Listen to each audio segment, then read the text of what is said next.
Then you want to talk about your marketing and your sales plan. My products and services.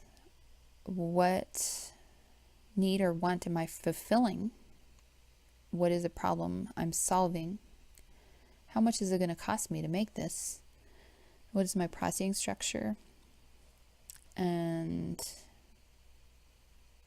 I'm going to talk about, okay, so for me, I am feeling the need for homemade delicious product. I'm making delicious pies that you cannot buy at the store. And I'm solving a need that my customers don't have the skills and time to make these products. So I'm a convenience, somewhat of a convenience for my customers. I'm going to be pricing them more than the typical pie that you find at the grocery store, because, and in fact, the grocery store might be my one of my customers.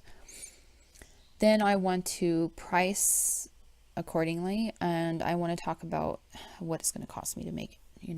What is my flour costs? What are, butter, my eggs, my sugar, my time? What is that going to cost me per pie? And then I want to talk about my 3-year business strategy. If you're a startup business, maybe your first year is opening up, starting your business and getting customers. Maybe your second year is opening a retail location. And maybe your third year is adding new products and services. So that's something that you want to outline. Year 1, I'm going to do this, this, and this. Year 2, I'm going to increase sales by this, and I'm going to do this, and this, and this. And year 3, I'm going to do this, this, and this.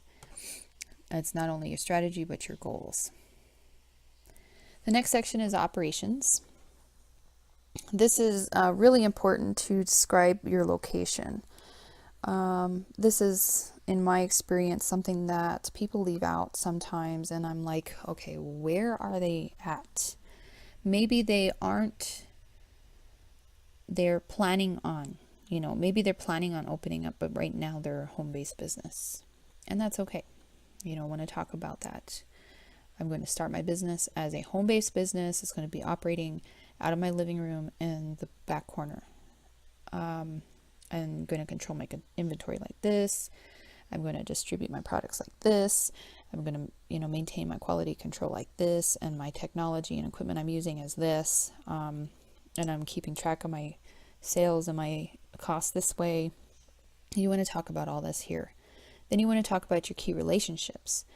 Who are your partners, your suppliers, your key resources, your distributors, and the role they play in your business. And you're going to talk about production. What is your cost to produce, and what is the pricing structure? So it's a little bit redundant where you talk about it here and you talk about it up here in products and services, but you want to elaborate that here on your production. The next section is your management structure. This is where you talk about you and your relevant background and experience. Whether it's personal experience or work experience running and managing your business. You want to talk about your key personnel and management structure. So maybe you and your husband are starting a business and you decide that, okay, I'm going to run the business full time and he's going to keep his job and make sure we can pay our bills. So he's going to keep track of the cash for me while I run the day-to-day. That's something you'd want to discuss in your management structure.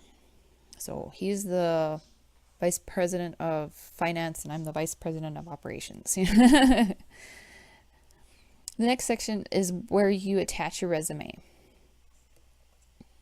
This is your resume as well as anybody else in your management.